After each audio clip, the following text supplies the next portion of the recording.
Eventually, an investigation by the Houston Police Department found that the officer who requested the no-knock warrant had lied on the affidavit. The department has declined to talk about the case because of a pending lawsuit by the families of the victims. The officer who requested the warrant had said that a confidential informant had bought heroin at Regina and Dennis's home. But in court documents, the Houston Police Department said the officer later admitted that didn't happen. Judge Markham retired a month after the deadly raid. When he sat down with me, it was the first time he'd ever spoken publicly about this case. Before this raid, Judge Markham had always thought that no-knocks did help protect officers. He says he doesn't regret signing the warrant, since he'd believed the officer was telling the truth. Of all the years that I signed them, I never had a police officer ever proven that they had lied. That's the first one. But the raid did have a lasting impact on him. Has your attitude changed at all about why no-knocks are necessary? I would think that you really just couldn't sign a no-knock anymore. You at all? At all. Like you personally wouldn't do that anymore? If you were on the bench? I wouldn't sign one. Why is that? Just because of the fact that there's a possibility of so many officers being hurt and killed and all of that. There's no reason to put them in harm's way. Marvin Guy watches a lot of news from the Bell County Jail in Texas, about 3 hours outside of Houston. And he remembers seeing the coverage of Dennis and Regina being killed, and the officers getting injured. It just feels terrible, man. You know, it feels terrible. They telling you that you have a right to defend against an unannounced intruder, and then the judge is making the police an intruder and saying that it's safe. No, I don't think it's safe. I think it's dangerous. For the last 8 years, he's been in jail, awaiting trial on a $4.5 million bond. Before the raid on his apartment, Marvin had spent much of his adult life behind bars. He's black and grew up in Indiana. Both of his parents died by the time he was 9, and he was split up from his siblings. He dropped out of school and started getting into trouble. According to court and police records we have, he's been convicted over the years on charges including bank robbery and possession of a firearm as a felon. A few years before the raid, Marvin moved to Killeen, Texas, where several of his siblings lived. He says he was trying to turn things around and get on a better path. He had been out of prison for several years, held a steady job at a restaurant, and started dating a woman named Shirley. From there, my life began to take off. You know, I met somebody who I was compatible with. We started going to the gym every day. I continued to work and make money and pay my own bills. And it was just nice, man, you know. Marvin told me about his criminal history and said that he had used drugs. You know, I smoked marijuana, I drank beer, and sometimes I did use the other substance, you know. I mean, that's just reality, you know what I mean? But I'm not a bad person. That don't make me a bad person. But I'm just being truthful. they're gonna do is sweep it under the rug, take me to trial, make me look like this drug dealer when I wasn't selling anybody any drugs. Marvin had gotten on the radar of local police in 2011 when he was a suspect in a narcotics investigation. But according to records, police didn't find any drugs or arrest him back then. At the time of the raid in 2014, Marvin was 49. He was living in a tough neighborhood in Killeen, which sits in the shadow of the Fort Hood Army Base. Marvin became a target after a confidential informant told police that Marvin was selling drugs from his car, and that he often carried a white bag of marijuana and cocaine. Officers conducted surveillance near Marvin's apartment building and said they saw Marvin meeting with people who walked or drove up next to his vehicle. This, according to the officer requesting the warrant, was, quote, indicative of an individual involved in the distribution of illegal controlled substances.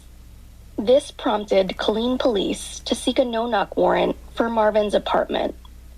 They also noted his criminal history and that the informant told police that Marvin was frequently armed with a handgun.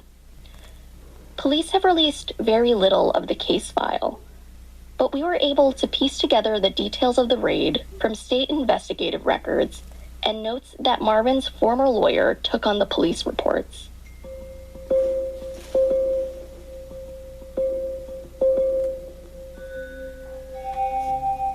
So on May 9th, 2014, around 5:45 a.m., a SWAT team surrounded his apartment.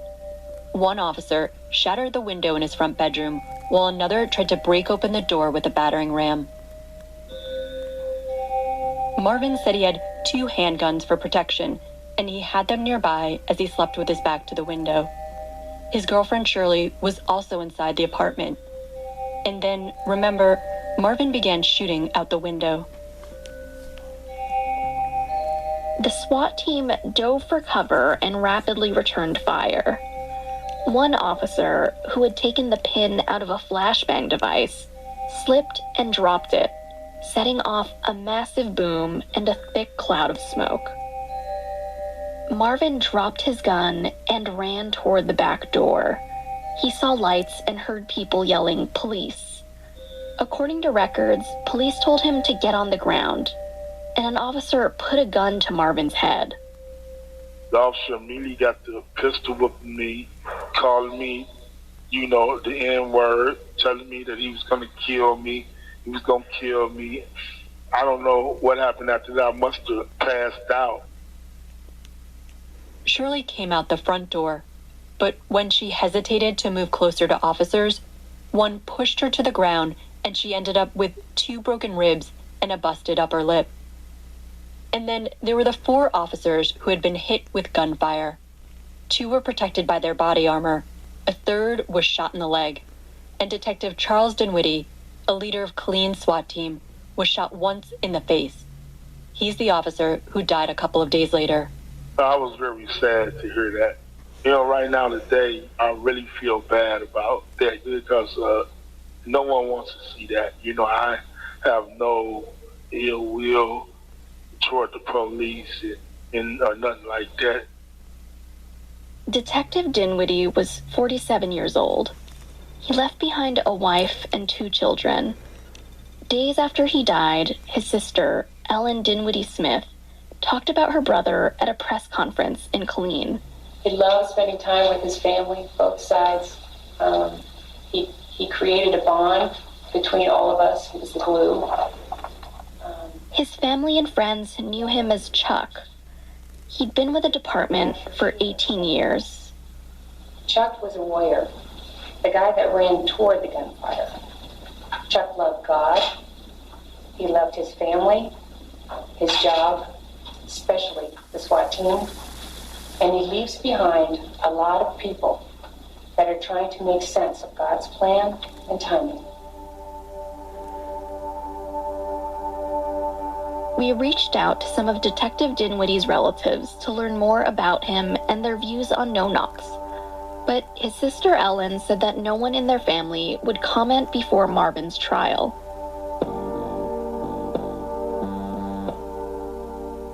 The judge overseeing Marvin's criminal case issued a gag order, so the Killeen police and Marvin's lawyers declined to comment. Citing the unusually emotional nature of this case, the judge ruled that extensive media coverage would harm the judicial process. His lawyers challenged the gag order last year, but the judge ruled against them. Marvin's charges include 1 count of capital murder and 3 counts of attempted capital murder. In the immediate aftermath of the raid, Marvin told police that he thought someone was breaking into his home. And again, no drugs were found in his apartment. Police said they did find a white powder in Marvin's car and a gram of suspected cocaine in a trash can outside. His case has been stalled for so long for various issues. Problems with Marvin's previous lawyers and accusations that the state wasn't turning over all the evidence. Marvin spends most of his days in a cell, researching details about his case. The kind of charges you're facing are the most serious you could possibly face. What is it like facing a potential, death penalty? Well, man, it's really tough, man, and it's really scary. It's just really nerve-wracking. That's why I fight. That's why I fight, because I know this is injustice, and it's scary to be in this position. Marvin's case reminded us of so many others we've investigated. Police deploying this dangerous and aggressive tactic while suspected drug offenders are sleeping.